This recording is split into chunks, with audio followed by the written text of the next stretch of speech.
That wasn't everybody. They couldn't all be here, but we didn't have a whole lot of room to work with either. They're used to a big stage, so they did pretty good. All right. I'm winded and I didn't even do it. All right. Anyone ever been to Hollywood? Raise your hand if you've been to Hollywood. A few of you. I haven't. My wife has, but I haven't. I'm sure you've got a picture of the iconic Hollywood sign in your mind, made up of 50-foot high letters perched near the tip of Beechwood Canyon's Mount Lee, on the highest peak in Los Angeles. It was built in 1923 by property developers to advertise their new sites, and it originally read Hollywood Land and used to light up at night. A caretaker looked after the sign and lived in a cabin situated behind one of the L's. Can you imagine that job, just living behind an L? It was only in the 1940s when the film business mushroomed that the last four letters were removed. But in 1976, vandals changed the sign to read Hollyweed because of the newly loosened marijuana laws. And then in 1978, it was altered to read Holywood when Pope Paul John II visited. You know, Hollywood, I don't go see a lot of movies, but I am a bit intrigued by how they make them, the filmmaking, and especially all the technical aspects of the movies, and all that goes into making a movie. Did you know that back in the early days of Hollywood, there was a code that you could only kiss for a maximum of 10 seconds, or it was considered obscene? That code has long gone by. That's way past now. However, in the 1936 musical comedy Walking on Air, director Joseph Stanley found a unique way to handle the situation. Ann Sothern and Gene Raymond are seen kissing on a terrace. But that's a good sign. Pizza's up. As they kiss a young bellboy who had a message for Sothern sees them and secretly watches them. The camera cuts back to the kiss, then to the boy, and then back to the couple, he's intrigued by the length of their kiss, and then back to the boy again, who's tired of standing, so he sits on a nearby couch. The camera cuts back to the kiss, continuing now for well over the maximum allowed amount of time from the code, then back to the onlooker. Then when the bellboy falls off the couch with a thud, the couple is finally stunned out of their lengthy kiss.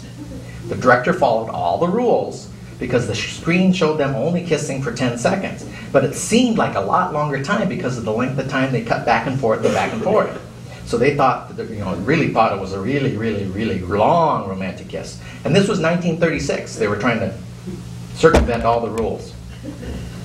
Actually, the record for the longest movie kiss goes to the 1941 movie, You're in the Army Now.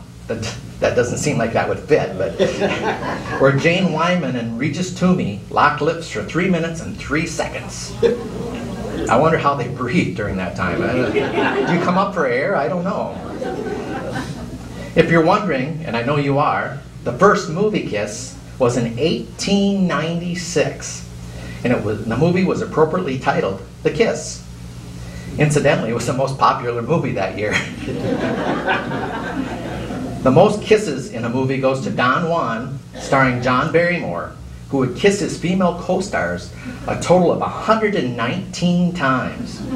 I bet they went through a lot of chapstick. Anyone know the most famous kissing scene? Anybody have an idea? What?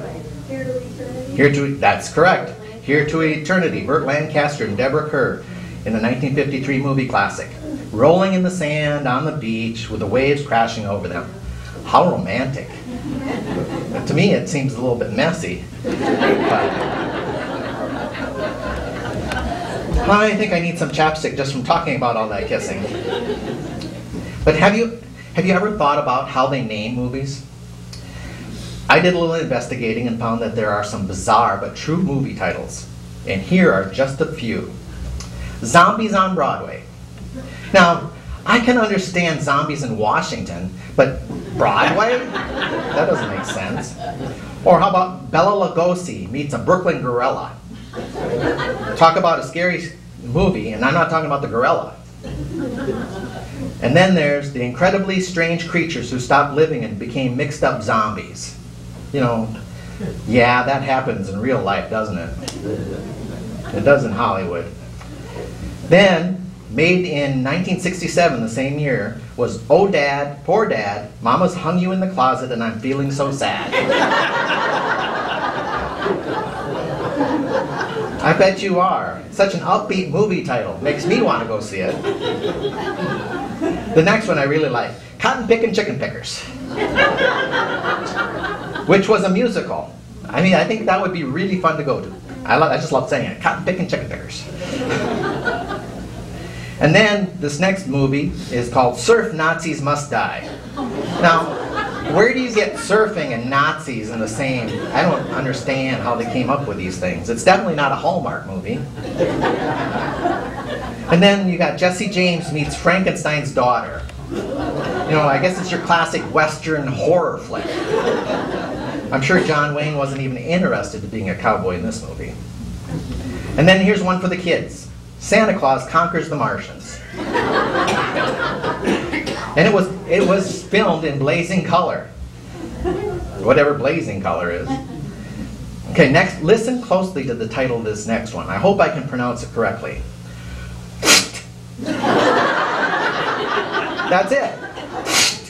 Starring Jack Lemmon and Kim Novak. You would think that two big-name stars would have known better when they saw the script with scribbled on the front. I mean, I don't know what it even meant.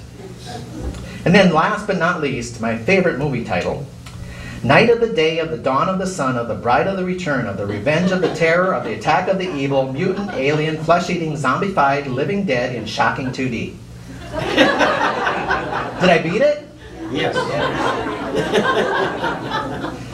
Anyone see that movie? That was 1991. It's a classic.